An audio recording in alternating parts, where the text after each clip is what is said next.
Good morning, नमस्कार दोस्तों। Educative प्लवन channel में आपका स्वागत है। तो एजुकेटिव प्लवन चैनल जो कि आपको सिक्योरिटी नॉलेज प्रोवाइड करता है। तो आज का हमारा टॉपिक है ईमेल राइटिंग।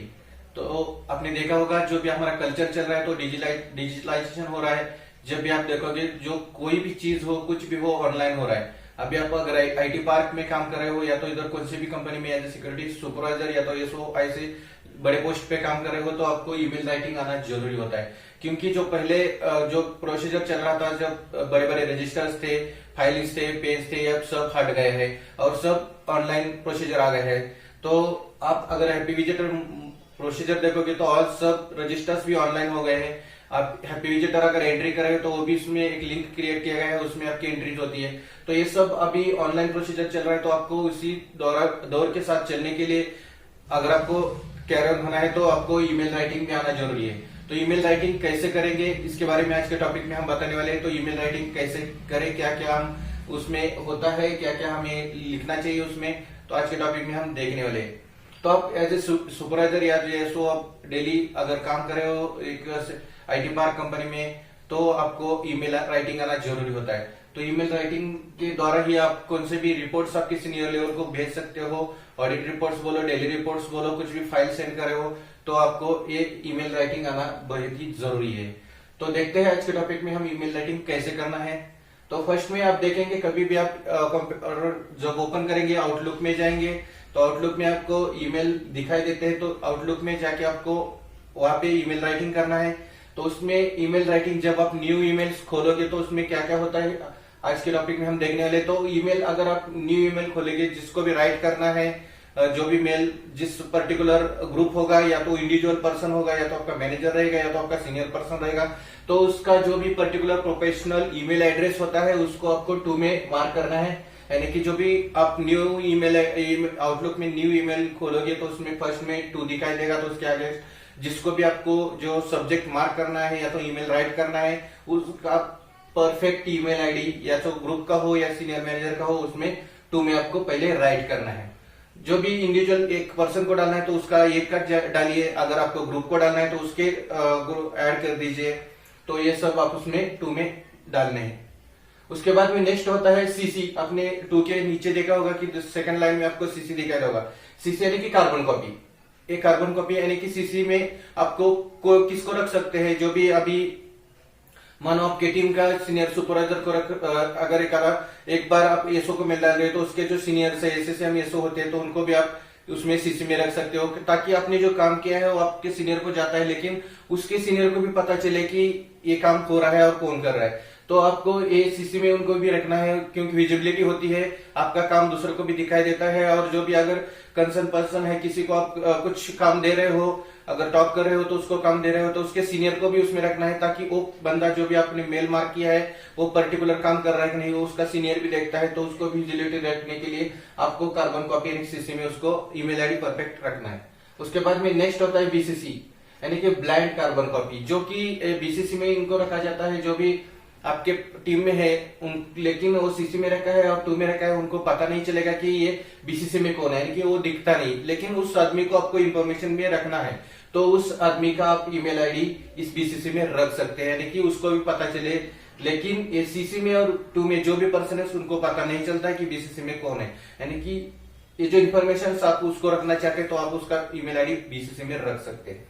उसके नेक्स्ट में आप जो भी ईमेल, ये तीनों हो गए, 2 में किसको ऐड करना है, सीसी में किसको रखना है, बीसीसी में किसको रखना है।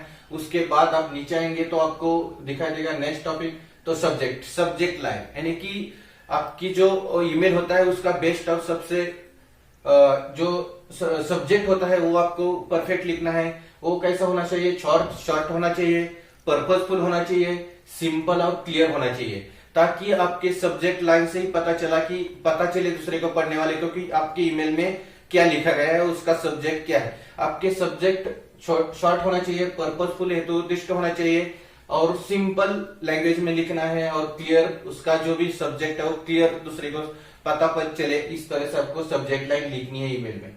उसके बाद में आप नीचे आएंगे तो आपका जो ईमेल बॉडी होता है वहां से शुरू करेंगे तो आपको फर्स्ट में ग्रेटिंग करना है। जो भी आप किसी को भी लिख रहे हो तो उसको ग्रेटिंग करना है। आप जो भी अगर पर्टिकुलर ग्रुप को लिख रहे हैं, टीम को लिख रहे हैं तो आप हेलो टीम, हाई टीम लिख सकते हो। अगर एक इंडिविजुअल पर्सन आपके जूनियर को लिख रहे तो डियर जो भी है उसको नाम लेके आप लिख सकते हो। उसके बाद में अगर इंडिविजुअल है तो उसको हाय, हेलो, राम, कृष्ण जो भी नाम है उसको इंडिविजुअल आप मार्क कर सकते हो। अगर आपके बड़े हैं, सीनियर है तो उसको आपको डियर सर लिख सकते हो। उसके बाद में आपको बिगिन होती है वो पॉजिटिवली ग्रेटिंग करनी है। जो भी स्टार्ट करोगे आप ग्रेटिंग के लिए तो आपको पॉजिटिवली करना है। आप उसमें डियर सर, डियर जो भी हेलो, हाय ये सब लिखने के बाद आप उसको अगर पॉजिटिवली ग्रेटिंग करनी है तो आपको ग्रेटिंग ऑफ द डे, आपको उसको दिन की शुभेच्छा भी दे सकते हो एक लाइन लिख के, ताकि आप उसको ठीक तरह से उसका दिन शुभ जाए। इसलिए आप उसको अगर बड़े हैं तो आपको ग्रेटिंग ऑफ द डे ऐसा भी लिख सकते हो। तो ये ग्रेटिंग बहुत ही इंपॉर्टेंट होता है। जो भी पर्टिकुलर आप इंडिविजुअल डाल रहे हो तो उसका नाम डाल सकते हो, आपके सीनियर है तो डियर लिख सकते हो, ग्रुप वाइज है तो हेलो टीम ऐसा लिख के आप ग्रीटिंग्स डाल सकते हो उसमें। तो उसके बाद में जो भी होता है उसके बाद में नीचे आता है तो आपका मेल बॉडी शुरू होता है। जो भी मेल बॉडी में आपको क्या रखना है, तो मेल बॉडी आपकी शॉर्ट और सिंपल और क्लियर होनी चाहिए। उसमें आपको इंफॉर्मेशन जो भी है वो पास करनी होती है। उसके बाद में पर्पज, किस कारण आप लिख रहे हो मेल, ईबे पर्पज आपको उसमें डिटेल्स देना है। जो भी उसमें रेफरेंस होता है वो भी लास्ट में ऐड कर सकते हो। उसमें जो क्लोजिंग होता है वो रिमार्क और एड क्लोजिंग बहुत इंपॉर्टेंट होता है। जो भी आप वो आगे मेल बॉडी में डिटेल्स, ऑब्जर्वेशन कुछ भी लिख रहे हो, जो भी इन्फॉर्म कर रहे हो तो उसके लिए एडिंग क्लोजिंग भी रिमार्क्स में आपको लिखना है। उस मेल बॉडी में आप जो भी अटैचमेंट है उसको अटैचमेंट का यूज करके आप उसको कुछ अलग एक्सेल फाइल बनाई तो उसको अटैच कर सकते हो। स्नैप फोटो, स्नैप है फोटोज है तो वो भी आप उसको अटैच कर सकते हो, ताकि आपका जो सब्जेक्ट लाइन है तो क्लियरली उसको विजिबिलिटी हो जाए। तो आप उसमें बैकग्राउंड भी, बैकग्राउंड स्टेटस जो भी, यानी कि बैकग्राउंड स्टेटस यानी कि आप अगर ईमेल लिख रहे हो, अगर कुछ उसने स्टेशनरी वगैरह भेजा है, अगर स्टेशनरी गलत आ गया है, उसमें क्वांटिटी कम है, उसमें कुछ बैड हो गया है तो आप उसको बैकग्राउंड भी लिख सकते हो। उसमें क्या में क्या क्या हुआ है, आपने जो मटेरियल भेजा है उसके बारे में, क्वांटिटीज कम आया है, कुछ एक्सपायरी डेट है उसमें, तो आप उसको बैकग्राउंड थोड़ा लिख के उसके बाद भी इन्फॉर्म कर सकते हो कि स्टेशनरी आप डिफरेंट यानी कि चेंजेस करके दो, या तो जो भी लिखना है वो उसमें लिख सकते हो। तो आपका बैकग्राउंड अगर किसी के बारे में इन्फॉर्म करे तो बैकग्राउंड स्टेटस भी उसमें पर्टिकुलर लिखना चाहिए। आपकी मेल बॉडी में इन्फॉर्मेशन होने चाहिए, पर्पस होना चाहिए। अटैचमेंट में आपको फोटो स्नैप डाल सकते हो ताकि आप उसको पढ़ने वालों को ठीक तरह से और भी विजिबिलिटी हो जाए। तो ये आपको मेल बॉडी में लिखना है। उसके बाद में आप एंड ऑफ करोगे मेल का, तो जो आपका सिग्नेचर होता है वो क्या होता है, यूज कैसा सिग्नेचर यूज करना है, तो प्रोफेशनल सिग्नेचर उसमें ऐड करना है नीचे। उसमें आपको थैंक्स, रिगार्ड्स और जो भी आपका डिजिग्नेशन रहेगा वो मार्क कर सकते हो। आपका कॉन्टेक्ट नंबर्स भी मार्क कर सकते हो उसमें। तो ये सिग्नेचर कैसे होनी चाहिए, आपकी प्रोफेशनल होनी चाहिए। उसमें आपका थैंक्स, रिगार्ड्स के बाद में आपका नाम चाहिए, उसके बाद में आपका जो भी डिजिग्नेशन रहेगा और उसके बाद में आपका कॉन्टेक्ट नंबर उसमें होना जरूरी है। तो ये हमने देखा है कि ईमेल लिखते टाइम आपको क्या क्या दिखाई देता है और आपको क्या क्या करना है। उसके बाद में आप ईमेल के ईमेल जैसे खोलते हो तो आपके लेफ्ट साइड में आपको दिखाई देता है। तो उसमें फर्स्टली में होता है इनबॉक्स, यानी कि इनबॉक्स क्या होता है, इनबॉक्स होता है जो भी आपके इनवर्ड मेल आते हैं, जो भी पर्सन से आपको ईमेल डालते हैं वो सब आपके इनबॉक्स में स्टोरेज होते हैं। यानी कि इनबॉक्स में आपको जो भी आने वाले मैसेजेस है, ईमेल से, वो उसमें दिखाई देगी आपको। उसके बाद में सेंड बॉक्स, यानी कि सेंड बॉक्स होता है जो भी आप ईमेल दूसरे को राइट कर रहे हो तो सेंड बॉक्स में आपको दिखाई देगी। यानी कि दोबारा आप उसको देखना चाहते हो तो उसमें सेंड बॉक्स में आपको जो भी सेंड कर रहे हो दूसरे को मेल वो देख सकते हो। उसके बाद में डिलीट आइटम्स होते हैं। उसके नीचे आपको डिलीट आइटम एक ऑप्शन दिखाई देगा। जो भी आप डिलीट कर रहे हो मेल्स, अगर रॉन्ग हो गया है, किसको ये डालना है, तो आप उसको डिलीट आइटम में देख सकते हो। उसके बाद में ड्राफ्ट, यानी कि अगर कुछ मेल राइटिंग कर रहे हो दूसरे को और इन्फॉर्मेशन आपको कलेक्ट करनी है और उसमें अटैच करनी है, तो उस देर के लिए आप अपना जो ईमेल है वो सेंड करने के बजाय ड्राफ्ट में रख सकते हो, ताकि आप जो भी इन्फॉर्मेशन मिलने वाले हो वो ऐड करने के बाद आप उसको सेंड कर सकते हो। तो आप कुछ देर के लिए आपका मेल ड्राफ्ट में भी रख सकते हो। उसके बाद में जो भी ईमेल्स होते हैं आउटलुक में, बहुत सारे ईमेल्स डेली अगर आपको आ रहे हैं, बहुत सारे स्टोरेज हो रहे हैं, तो आपका ईमेल मेल बॉक्स हो फुल, आपको मैसेज आ रहा है तो ईमेल बॉक्स अगर आपका फुल हो जाता है तो आपके मेल आने जाने बंद हो जाते हैं। तो आपको क्या करना है, उधर आपके जो मेल्स है आपको अगर दोबारा आगे के दिनों में पढ़ना है, अगर देखना है, तो आपको आर्काइव दी जाती है, उसमें आपको स्टोरेज करना है, डाटा स्टोरेज ईमेल उसमें आपको स्टोरेज करके रखना है। अगर इनबॉक्स में है तो इनबॉक्स के मेल इनबॉक्स में होते हैं, आउटबॉक्स के आउटबॉक्स में रख सकते हैं कि ज्यादा से ज्यादा दिन आप प्रीवियस मेल्स है वो पढ़ सकते हो और उससे जानकारी हासिल करके आगे का काम आप कर सकते हो। तो आर्काइव करके आप आपका जो ईमेल स्टोरेज है उसमें रख सकते हो। तो उसके बाद में मैं आपको एग्जांपल देता हूँ। अगर किसी भी लिखना है तो आप उसको रेटिंग कर सकते हो, हेलो हेटिंग, जो भी आपको अगर किसी इश्यू के बारे में आपके जो भी वेंडर्स है उसको ईमेल लिखना है तो आप उसको लिख सकते हो। हेलो टीम पर्टिकुलर नाम लेके भी लिख सकते हो, हाय आकाश, हाय वरुण, और उसके बाद में रेटिंग देके उसके बाद में आपको इन्फॉर्म करना है।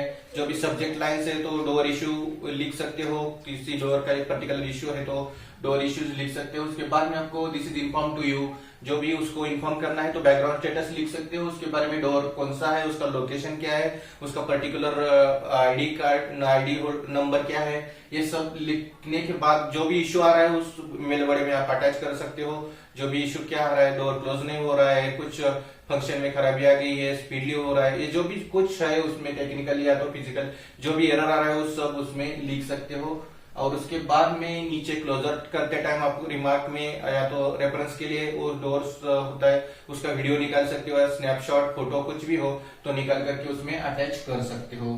तो ये जो है इस तरह से आपको ईमेल राइटिंग करनी है और अच्छे से अच्छे ईमेल राइटिंग आप इस तरह से लिखोगे तो आपके जो भी पर्सन है, सीनियर पर्सन है, उनको भी अच्छा लगेगा और आपका काम का तरीका भी ग्रेटर देन रहेगा। तो आज के टॉपिक में हमने देखा कि ईमेल राइटिंग कैसे करें। टू होता है, सीसी होता है, बीसीसी होता है। उसके बाद में सब्जेक्ट लाइन आपकी शॉर्ट सिंपल और क्लियर होनी चाहिए। ग्रेटिंग करना है आपको पर्टिकुलर पर्सन इंडिविजुअल या टीम को, आपका बिगिन पॉजिटिव और ग्रेटिंग अच्छा होना चाहिए। उसके बाद में आपको मेल बॉडी में सब information details purpose reference attachment closing snapshot photos attach करने और आपका जो भी सिग्नेचर वो प्रोफेशनल होना चाहिए। उसमें आपका सब contact number details name designation रहना जरूरी है। उसके बाद में आपने देखा कि इनबॉक्स में आपके जो भी आने वाले पर्टिकुलर मेल्स होते हैं और सेंड बॉक्स में जो भी भेजे हुए मेल्स होते हैं और ड्राफ्ट में आप उसका थोड़ी देर के लिए रख सकते हो, आर्काइव करके आपकी स्टोरेज बना सकते हो। तो अगर आप मेरे चैनल पे नए हैं तो उसको सब्सक्राइब कीजिए, लाइक कीजिए, शेयर कीजिए। मेरा वीडियो देखने के लिए धन्यवाद। अगर मेरा वीडियो अच्छा लगा तो उसको शेयर कीजिए। जय हिंद।